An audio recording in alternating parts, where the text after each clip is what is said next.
بسم اللہ الرحمن الرحیم، الحمدللہ والصلاۃ والسلام علی رسول اللہ وبعد۔ آج ہماری حدیث کا یا موضوع کا عنوان ہے ہر نیکی صدقہ ہے۔ عن ابی ہریرہ رضی اللہ عنہ قال قال رسول اللہ صلی اللہ علیہ وسلم كل سلام من الناس عليه صدقة كل يوم تطلع فيه الشمس قال تعدل بين اثنين صدقة وتعين الرجل في دابته فتحمله عليها أو ترفعه له عليها متاعه صدقة قال والكلمة الطيبة كل خطوة تمشيها إلى الصلاة صدقة وتميت الأذى عن الطريق صدقة رواہ البخاری و مسلم۔ حضرت ابو ہریرہ رضی اللہ تعالی عنہ سے مروی ہے کہ رسول اللہ صلی اللہ علیہ وسلم نے فرمایا، ہر دن جس میں سورج نکلتا ہے، کل سلام من الناس علیہ صدقۃ کل یوم تطلع فیہ الشمس، ہر دن جس میں سورج نکلتا ہے انسان کے جسم کے ہر جوڑ پر صدقہ واجب ہوتا ہے۔ قال، آپ صلی اللہ علیہ وسلم نے فرمایا، تعدل بین الاثنین صدقہ، دو آدمیوں کے درمیان انصاف کرنا، عدل قائم کرنا صدقہ ہے۔ وتعین الرجل فی دابته فتحمله علیها، اور پیدل کو اپنی سواری پر سوار کر لینا، اس پر بٹھانا، او ترفع له علیہ متاعہ، یا اس کا سامان اپنی سواری، اپنی گاڑی، اپنی سواری پر اس کو لا دینا یا اس کو جگہ دینا، صدقہ ہے۔ قال، مزید فرمایا، والکلمۃ الطیبۃ صدقہ، پاکیزہ کلام، اچھا کلام، اچھی بات صدقہ ہے۔ وَكُلُّ خُطْوَةٍ تَمْشِيهَا إِلَى الصَّلَاةِ صَدَقَةٌ، اور نماز کے لیے اٹھنے والا ہر قدم صدقہ ہے۔ وَتُمِيتُ الْأَذَى عَنِ الطَّرِيقِ صَدَقَةٌ، اور راستے سے تکلیف دہ چیزوں کو اٹھانا، ہٹانا صدقہ ہے۔ اس حدیث کو صحیح بخاری نے امام بخاری نے اپنی صحیح اور امام مسلم نے بھی اپنی صحیح میں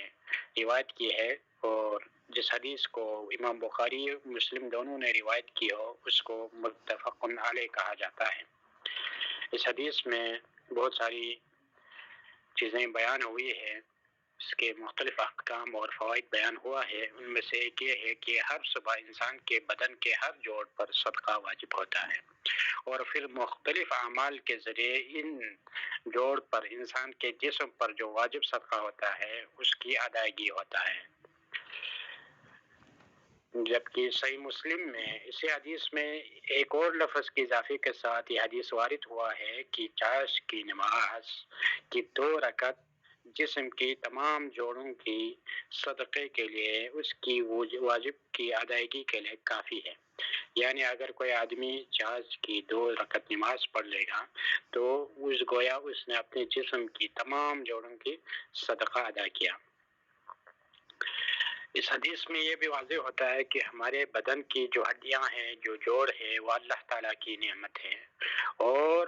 اس نعمتوں پر ہمیں اللہ تعالیٰ کا شکر ادا کرنا چاہیے، اور اس کی شکر ادا کرنے کا طریقہ جو صدقے کے، نیکی کے مختلف انداز اللہ تعالیٰ نے ہمیں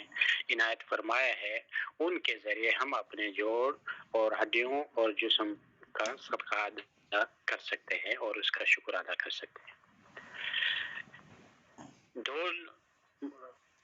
دو لوگوں کے درمیان اگر اختلاف ہو، جھگڑا ہو، اگر ان کے درمیان کوئی مسئلہ پیدا ہو، تو اگر کوئی ان دونوں کے درمیان اختلاف کو ختم کر کے اصلاح صلح کر دیتے ہیں، ان دونوں کے درمیان عدل انصاف قائم کر دیتا ہے، تو یہ بہت بڑا صدقہ ہے، نیکی کا کام ہے۔ اسی لیے اللہ تبارک و تعالیٰ نے مومنین کو، مسلمانوں کو حکم دیا، فاتقوا اللہ واصلحوا ذات بینکم، تو تم اللہ سے ڈرتے رہو، اپنی باہمی تعلقات میں آپس میں اصلاح کیا کرو۔ اور سب سے بڑی نیکی یہی ہے کہ دو آدمیوں کو ملانا۔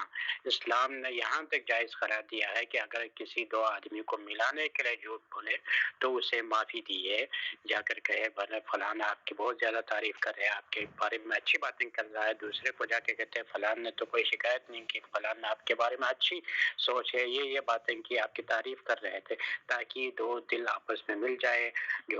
جو ان کے تعلقات میں درار آئے ہوتے ہیں اس کو ختم کرنے کے لیے انسان اگر جھوٹ بول کر بھی ان کو ملا لیتا ہے تو اس سے معافی دی ہے، بلکہ اللہ نے ان ملانے والوں کی اس عظیم عمل کے لیے، جوڑنے کے عمل کے لیے اللہ تعالیٰ نے جھوٹ بھی اگر وہ اس سے بھی سہارا لے کر جوڑ لیتا ہے تو اللہ تعالیٰ نے اسے معافی دی ہے۔ تو یہ ایک بہت بڑی نیکی ہے، اور یہ ایک معاشرے کو قائم کرنے کے لیے، معاشرے کی جو سوسائٹی کی جو معاشرتی تعلقات ہے انہیں بحال رکھنے کے لیے اللہ تعالیٰ نے اس عمل کو بہت زیادہ پسند فرمایا ہے۔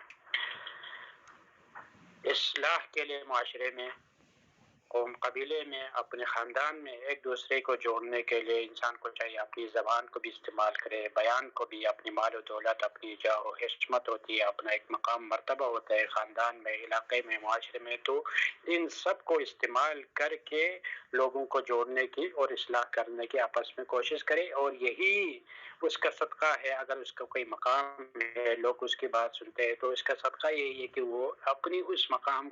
کو، اپنی حیثیت کو استعمال کر کے لوگوں کی اصلاح کرے، لوگوں کو آپس میں ملائے۔ اور اسی طرح اگر مال دیا ہے تو اپنی مالی حیثیت کے مطابق وہ لوگوں کو ملانے کی کوشش کرے، اس کو استعمال کرے، زبان دی ہے تو اس کو استعمال کرے، تو ان سے ان چیزوں کا، ان نعمتوں کا صدقہ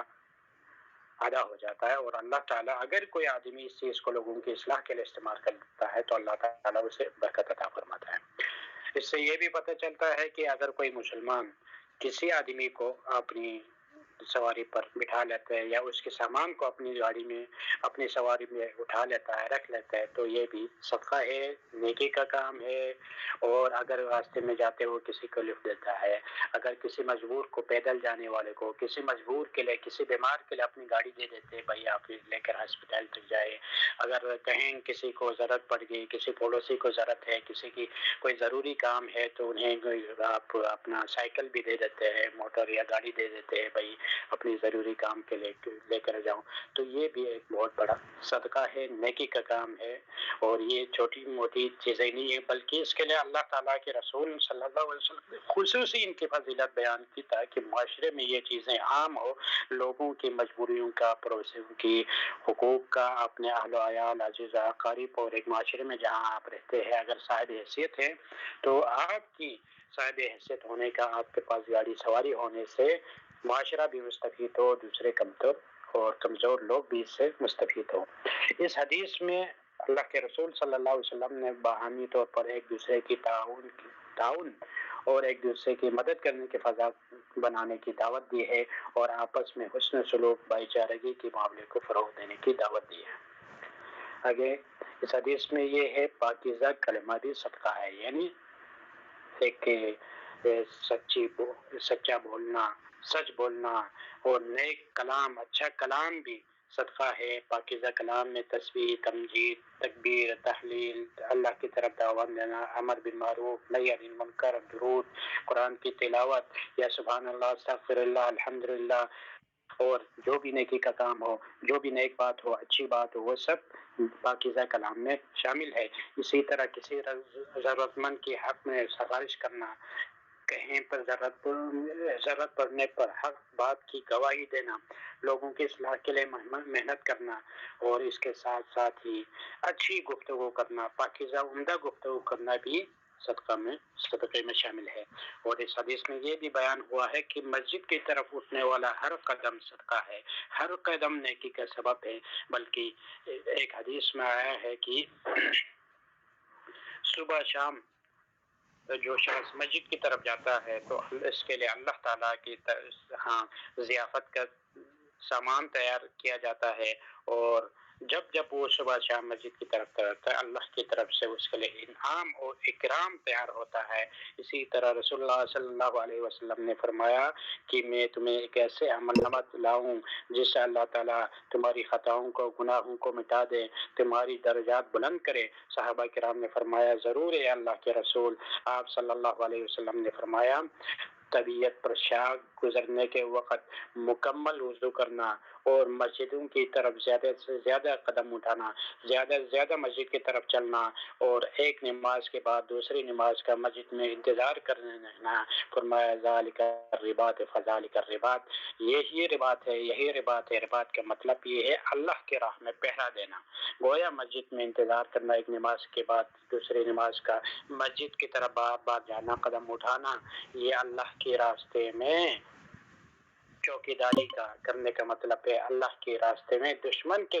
سامنے کھڑے رہنے کا مطلب ہے۔ انسان اپنی تمام دنیاوی امور کو، مطالب کو چھوڑ کر، شیطان سے لڑ کر اور اللہ کی راہ میں جب وہ وقت دیتا ہے تو اللہ تعالیٰ نے اسے پہراداری، سرحد کی پہراداری، اسلام کی پہراداری قرار دیا ہے، جس کی بہت بڑی کثرت اور فضائل کثرت سے وارد ہوئے ہیں۔ اس میں نماز کی سب سے زیادہ اہمیت بیان کیا گیا ہے۔ نماز، اگر کوئی نماز کے لیے چل کر جاتا ہے تو اس کے لیے اتنی نیکیاں، اتنا اس کا مقام ہے، صرف جانے کے لیے، آنے کے لیے، اس کے قدم قدم پر اس کو ثواب ہے، تو اس نماز کی اپنی اس اصل عبادت کا کتنا مقام مرتبہ ہوگا اللہ تبارک و تعالیٰ کے ہاں، کتنا اجر ہوگا اس کا۔ اس کے ساتھ ساتھ حدیث میں یہ بیان ہوا ہے کہ راستے میں تکلیف دہ چیزوں کو ہٹانا، اگر کہیں پتھر ہو، کانٹے ہو، گندگی ہو، شیشہ وغیرہ پڑا ہو، یا کوئی تکلیف دینے والی چیز ہو، کہیں گٹر کھلا ہو، کہیں جو ہے نالا کی طرف سے گندگی آ رہے ہو، کہیں پانی کھڑا ہو تو اس کو صاف کرنا، اس کو وہاں سے ہٹانا، اس کو آسان بنانا لوگوں کے لیے گزرنے کا۔ اور اسی طرح ہم مختلف انداز میں اپنے اپنے گھر کے سامنے ایسا کرتے ہیں لوگ کی وہاں چیزیں چھوڑ کر لوگوں کے لیے گزرنے کے لیے مشکلات پیدا کرتے ہیں۔ ان چیزوں کو ہٹانا بھی، راستے کو صاف ستھرا رکھنا، آنے جانے والوں کے لیے سہولت پیدا کرنا بھی بہت بڑا نیکی اور صدقے کا کام ہے، نیکی ہے یہ۔ اور اس کے ساتھ ساتھ ہم آج کل دیکھیں تو ایک دوسرا ہے، ہر پڑوسی دوسرے پڑوسی سے، ہم جائے تو گاؤں میں، محلوں میں اور ہمارے سوسائٹیوں میں راستوں کا، ہر دوسرے کے ساتھ راستے کا مسئلہ ہوتا ہے، راستوں کا مسائل پیدا ہوتے ہیں، جھگڑے ہوتے ہیں۔ اگر ہم صحیح معنوں میں مسلمان ہیں تو ہمیں